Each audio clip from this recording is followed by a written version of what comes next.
Good morning. This is May 22nd, 2013. This is Gerald Patrick Franey, and I am the interviewer, his daughter, Monica Franey Goldmeyer. And our photographer today is Grant Simpson. Okay, Pat, let's just start at the beginning. What unit were you in, and how did you come to get in that unit? I was in the 275th Combat Engineers with the 75th Infantry Division, and I got there at the request of Uncle Sam. Oh, really? Yeah. Were you married at the time or single? Yes, I was. And? And? You had to go right away, or did you have any kind of deferment? I got out of college when I was 21 and worked for the Western Pacific Railroad on a survey crew. It's played a part in my Army career later on, and was inducted into the Army at Fort Ord, California. And one of the things that I remember there was wearing my hair cut fairly short. I just got a trim, but the boys that came out of San Francisco, the barbers had a ball. They just went from the back to the front and cleaned them up good. I was raised in Bakersfield, California, born and raised. And I have 4 brothers. The oldest is Joseph Franey, who went through the African, Sicily, Italian campaign. The next one, my brother Jim, was stationed in Alameda, California in the Navy. My brother John was a captain at the time that I met him overseas with General Patton. And I was a staff sergeant in the recon division of the 275th Engineers. And my brother Frank was in the Air Force as a tail gunner in the B-29. And that's the background of my family. When I was inducted, Fort Ord, I remember going through the line, and they look at you and say, well, you wear this size, and that's what you got. Then we got on a train, and they took us to Fort Leonard Wood, Missouri, where I had my basic training. I worked my way up through the ranks so that when we went to Louisiana on maneuvers to practice regular field conditions, I was a staff sergeant and usually drove either a captain or a colonel around. I remember that Captain Thompson was with me at the time we started out, and it was snowing. And he said, well, when we get farther south, it's going to get warm. And that year they had the worst snowstorm that Louisiana had seen in a long time, to where the tree branches were breaking and everything. I never let him forget what he promised me. But anyway, in the maneuvers we learned how to do a lot of things. The rivers were forded, or the engineers built pontoon bridges or Bailey bridges.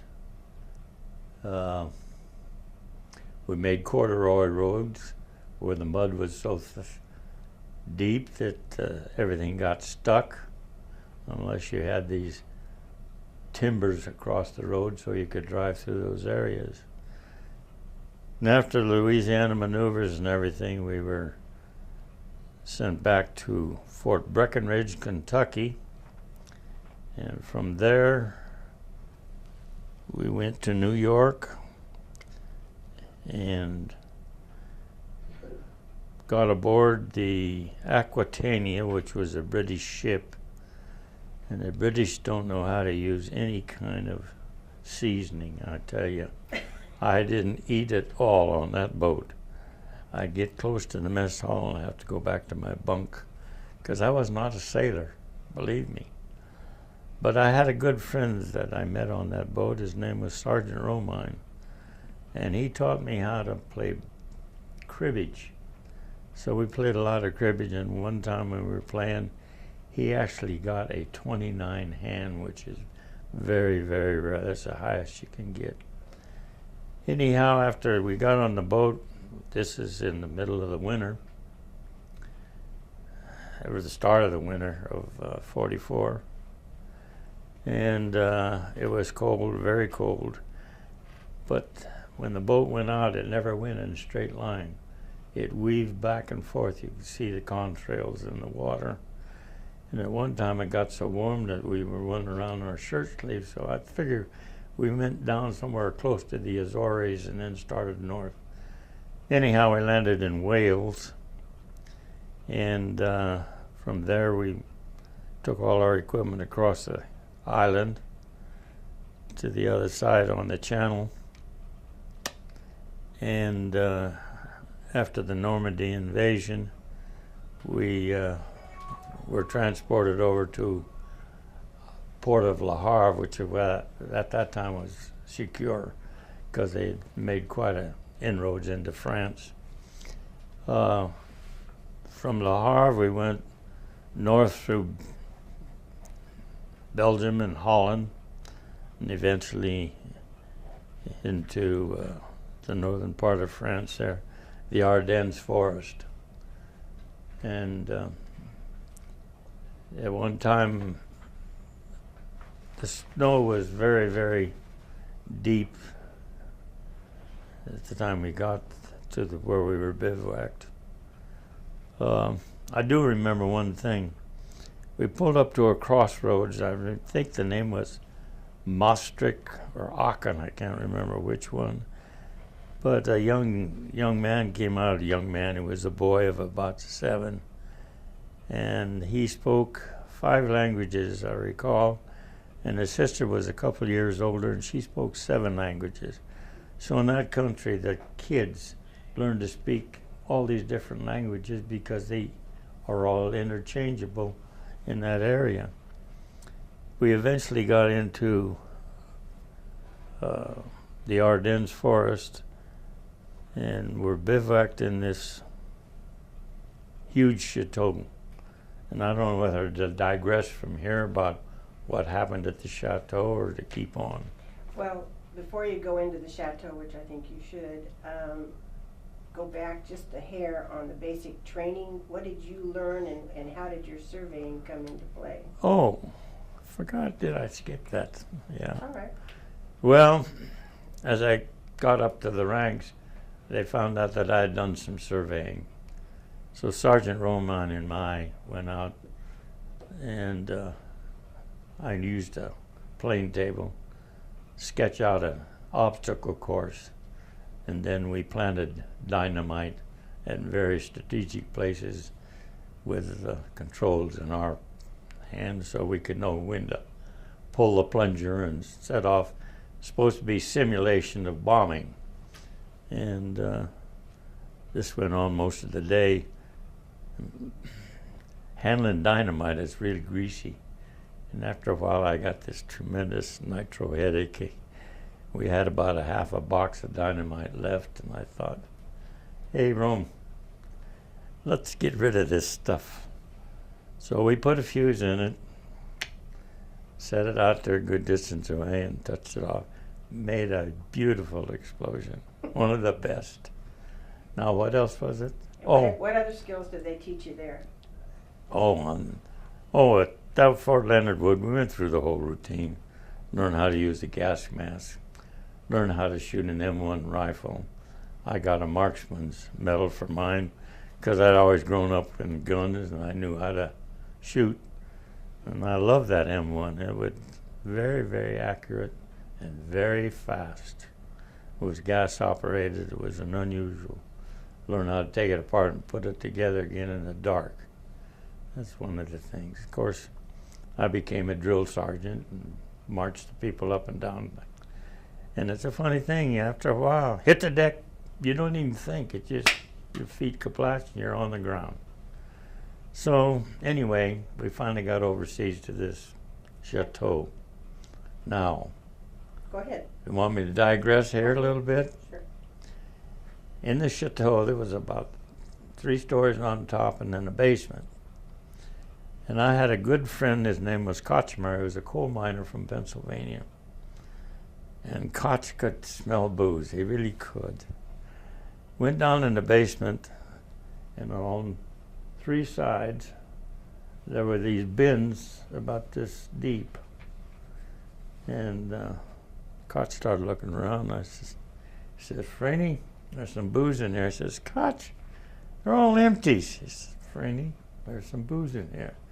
And I don't know how he does it, but he went over in one section, started taking out the bottles. When he got down to the bottom, there was a whole bottom row of wine.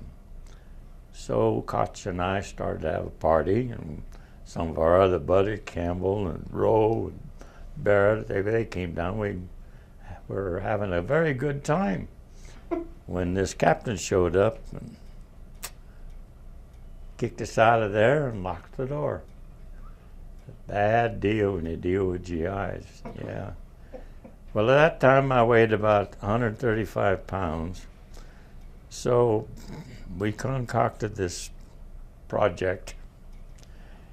They took me down there, and there was a little window, and they stripped me down with the smallest guy in the outfit. They stripped me down to my skivvies and actually kind of popped me through this window. And Corporal Campbell had his Jeep parked there with his barracks bag. And I went in there and started tossing these bottles out on the snow.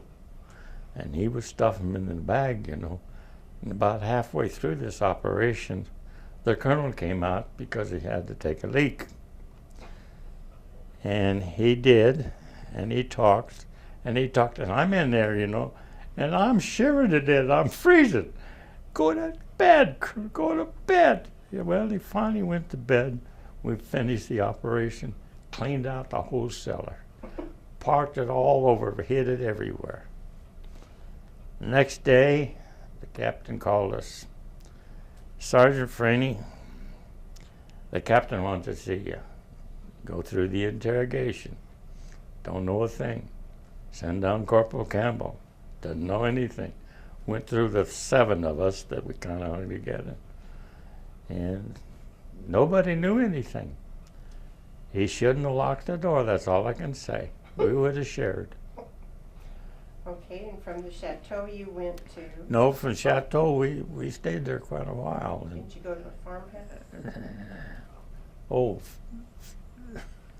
that's further before that. Okay. When we landed at the harbor, we bivouacked on a little farm. It was 3 generations in that farmhouse. And the guy got out a bottle, what he called Calvados, and there was a full-grown pear in that bottle. And the thing was just looked like water. But what they do is they take that bottle and put it over the branch when the blossom is there. The pear grows in there, then they fill it with this alcohol. And when you pull the cork on that stuff, it goes down pretty easy. Yeah, we had a good time there too. Anyway, they had a maid there. She used to go around every morning and say, "C'est which is finally figured out it was 6 o'clock, time to get up and go. So I'm walking down the street one day, and this guy's taking a leak against the fence. This gal comes by, and they start this conversation. He finishes his job, and they walk off down the street, and my mom must have been down to here. I couldn't believe the way these people do that. Casual. It's crazy. The French bathrooms were very primitive, if you ask me.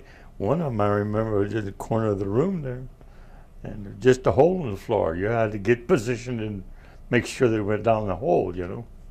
Crazy. Got to Germany, though, was a lot better. They had better facilities.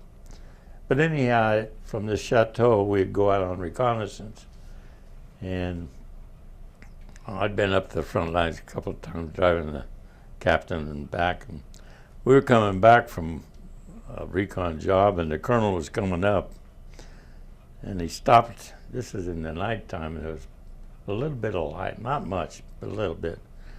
we stopped on this road, and they call it a walking mortar. They fire a shell and see where it lands, then they adjust it, and the thing was walking itself down the mountain right towards us. And about the time that we think the next one's going, we get out of there. All the time the colonel's talking to Captain Thompson. What'd he say? He said, I don't know, I wasn't listening. I was watching. I said, me too. We was watching those things come closer and closer. Anyhow, one time, the same place. Like I say, we'd been up there several times, but we were going to go look at a bridge. I think it was either Ville-Somme or Somme-Chateau. And you come down this side of the mountain, then you make a turn to the left, and as you do, you can look across the valley. Well, we got to the checkpoint right at that curve, and the MP says, be careful when you go around that curve, he says, because you'll be under fire. Okay.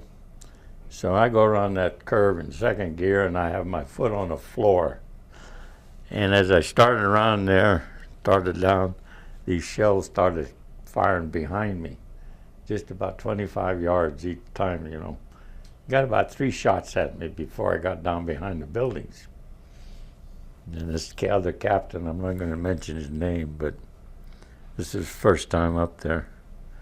He said, turn that Jeep around, Sergeant, and we're going to get out of here. I said, we haven't even looked at the bridge. The hell with the bridge. I said, okay. So when we come out from behind those buildings, again, I got it on the floor. And the minute I come out, here they are, pow, pow, following me up the mountain. He says, stop this Jeep. No, sir. Stop the Jeep. No, sir. If you don't stop the Jeep, I'll court-martial you. If we get back, sir, you can do that. And I just kept on going. So I finally got up there, and we got, he got about 4 or 5 shots, but he couldn't traverse his gun fast enough to catch me, because I was really floorboarding it. But when we got back, I never heard a word. So I kept my mouth shut, and evidently he did too. And that was there. A little later, we moved someplace else. I forget where it was, but we were bivouacked in a barn, colder than a mackerel, but at least kept the snow off our bedrolls. And for 6 or 7 days, you couldn't see 20 yards. It was foggy. And that's when von Rundstedt started his Battle of the Bulges, they call it now. Would you explain a little bit about that before you get into the particulars, what the Battle of the Bulge was? Well, what happened? It was the last hurrah, really. It really was the last hurrah of the German panzer divisions. He threw all the tanks that he could get his hands on, and of course we weren't prepared for that kind of an assault. So he actually put a bulge in our front lines. To break through. But then, after 7 days, the fog lifted, became absolutely clear, and we heard this tremendous roar. And we went outside and looked up, and the bombers and the fighters were going over like blackbirds. Go get those whatever. And they did. And about a week later, we started east, and we never stopped going. And the tanks were everywhere. They just decimated that division. And after that, we just kept on going. And this was in what kind of weather? Pretty cold. Very cold. December, and January. Yeah.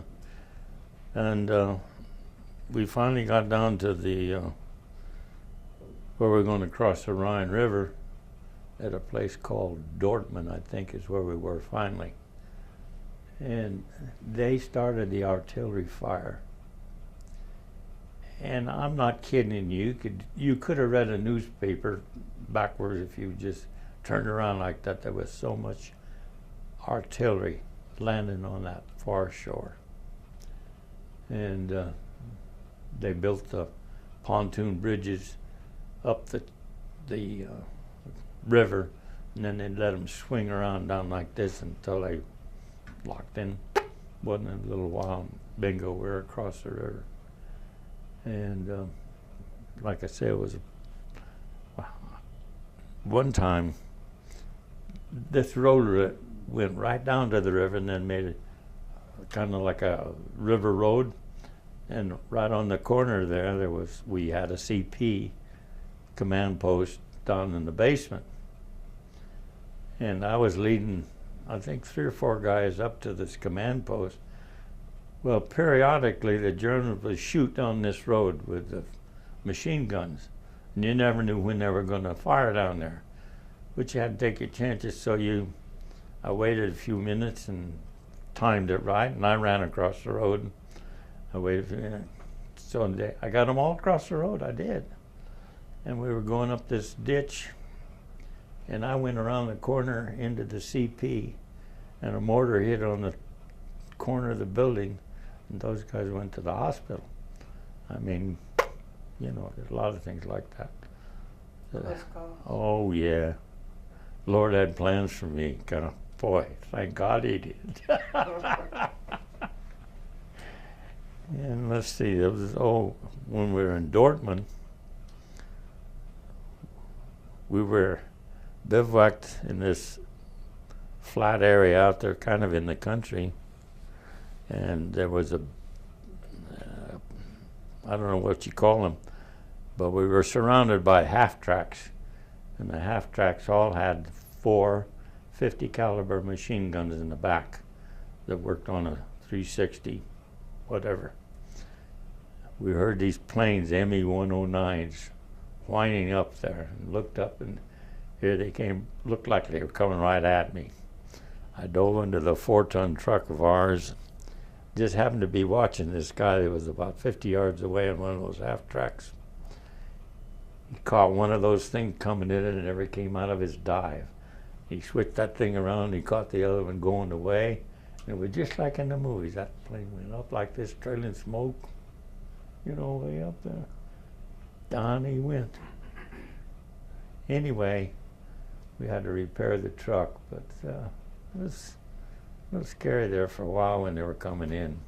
At what point did you want to go see your brother, or heard that your brother... Oh, no, this was after the war. I know, but I wanted you to tell that before you got to... Well, Mother told me where he was. You know, we corresponded. I got a lot of letters from my wife and a lot of letters from my mama.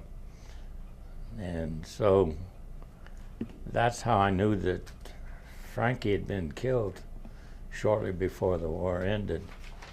And I was overseas at the time in the European theater, and this was in February or something like that when I got the letter.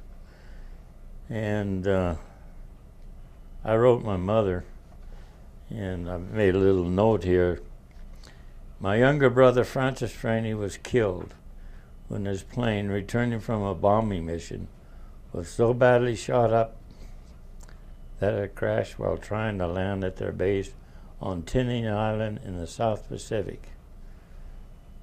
And he was tail gunning, he was unable to get out of the machine. So he burned up with the plane.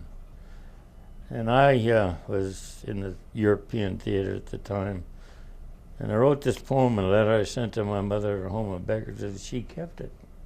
And I found it much later. And I entitled it Frank. Is it true that one is gone, journeying through the misty dawn?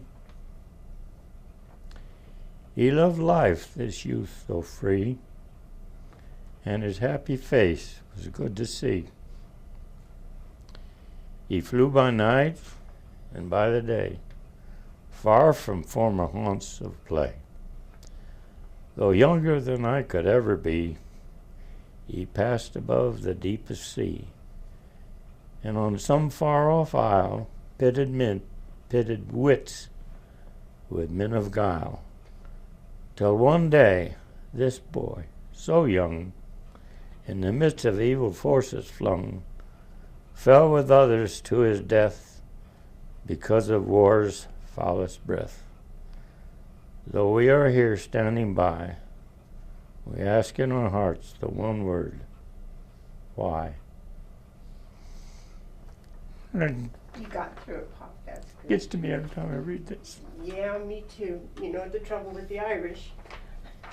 Bladder's too close to the eyes. There you go. Well, on a happier note, you got to go see John, but did you have permission, your brother John? Well, I got one more incident to tell you about. Okay. The colonel was a great man for going up to the front. He loved the front. So this time he bivouacked us a little bit too close, and we came under fire from artillery. Well, in those days, you know, there was the slit trench. That was our bathroom, and they started this bombardment. And I was out there doing my duty, and the guys were, of course, in the building in the basement, giving me a lot of advice out there. Franey, they're bombarded. What the hell are you doing out there? Well, I wasn't about to go into the trench, so I just rolled over on the snow. Finally, they quit, and I didn't finish anyway. But there was things like that happened all the time. Another time we came up to an intersection and heard these planes strafing this convoy, and I dove out into the ditch. Thompson said, "There are planes." I said, "I don't care, sir. They're shooting at us." They made a mistake, you know. Friendly fire. So anyway, after the war was over, I found out that John was only 80 miles away, so I borrowed a Jeep. No, tell the story right. You didn't exactly borrow that Jeep. I did. I borrowed the Jeep. Oh, okay.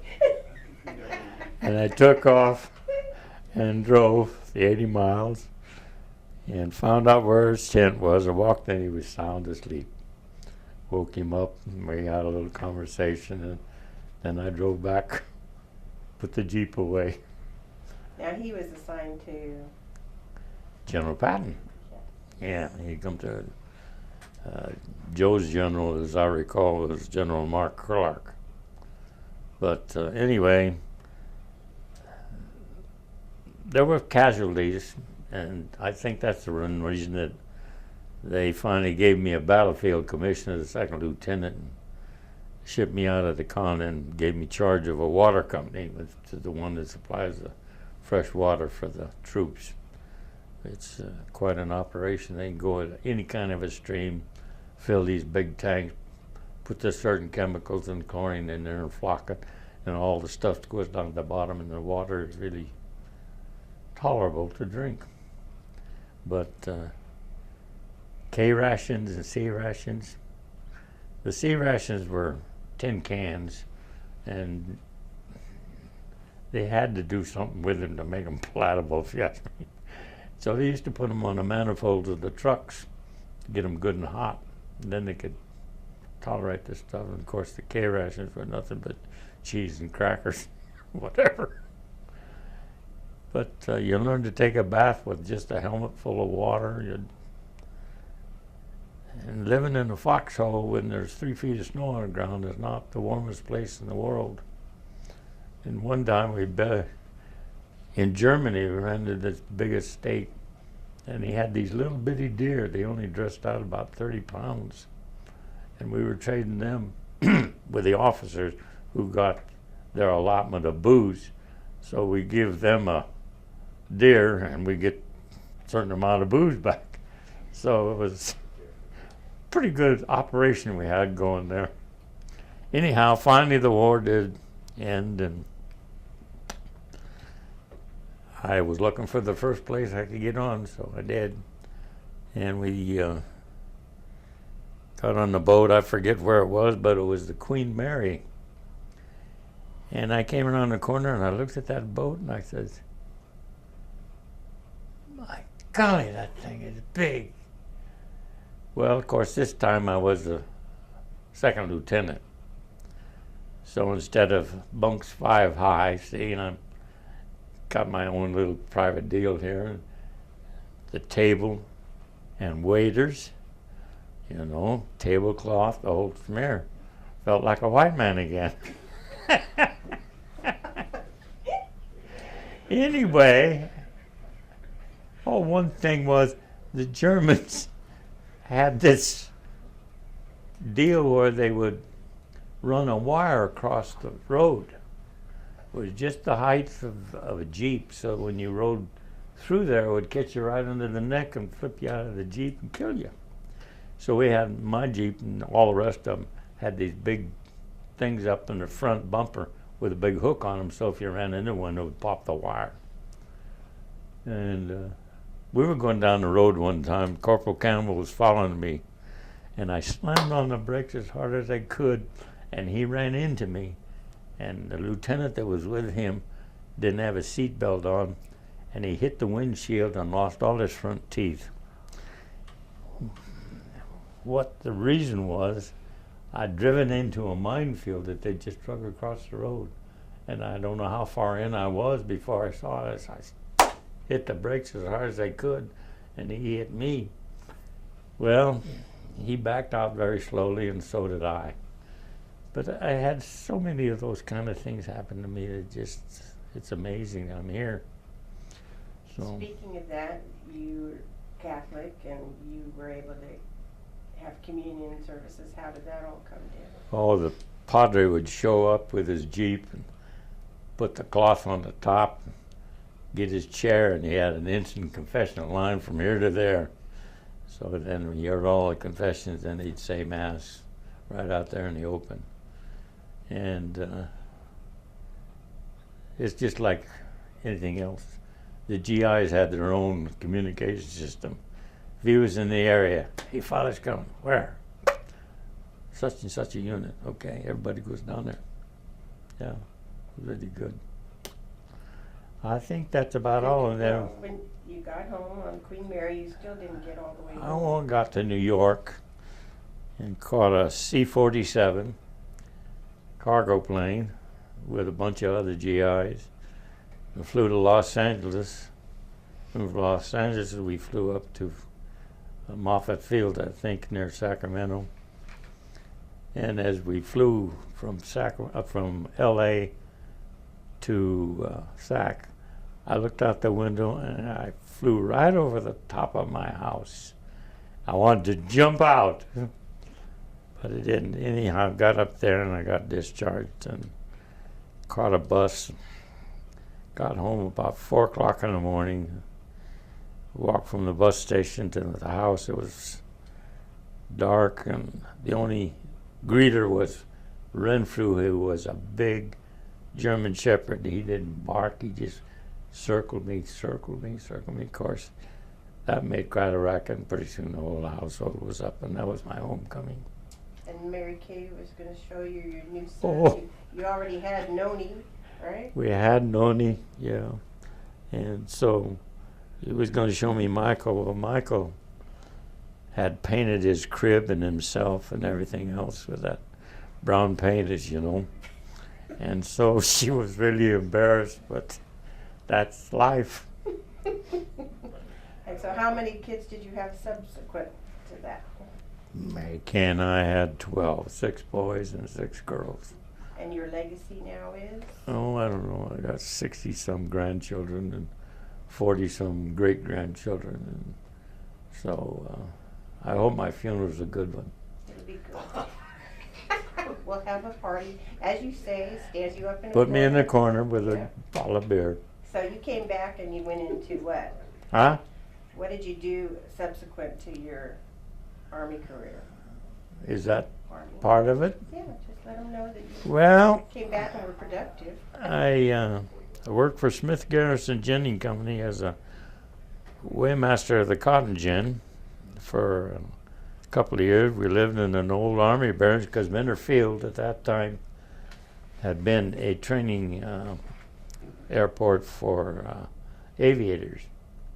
And so we were lucky enough through Annie Mae to get one of the barracks.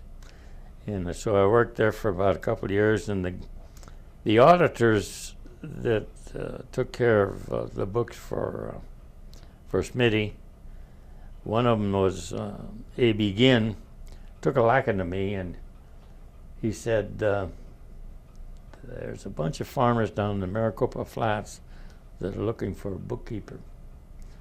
And would I be interested? And I said, sure.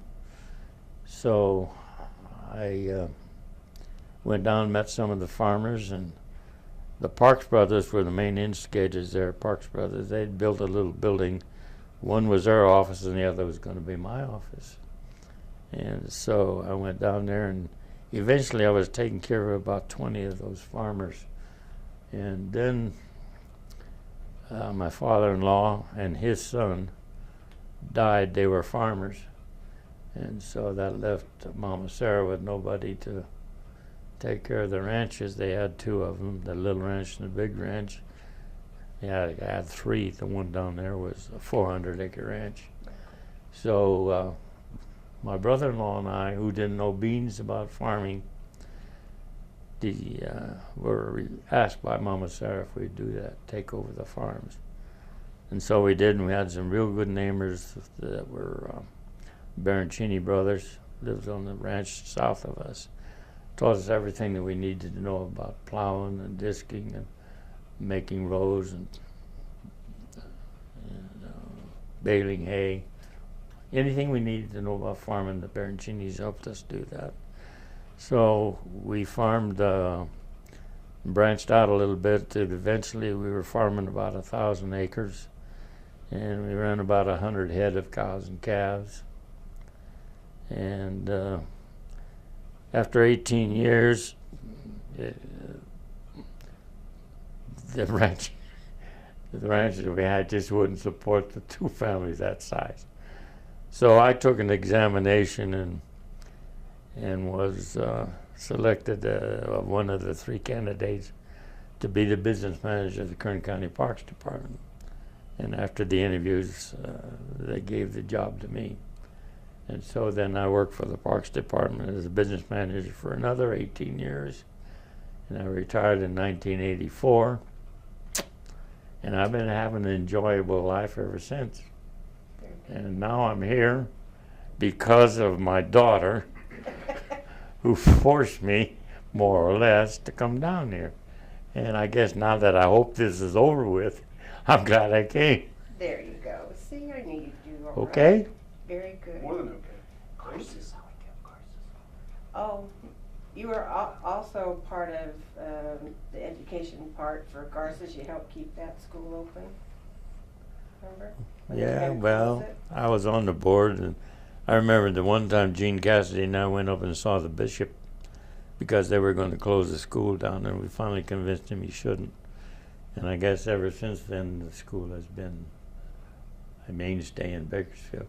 And my father-in-law, Jim O'Hare, was one of the persons who was instrumental in finding that piece of ground and getting it selected as a site for the high school. So, now am I through? Yeah, okay. That good, Grant?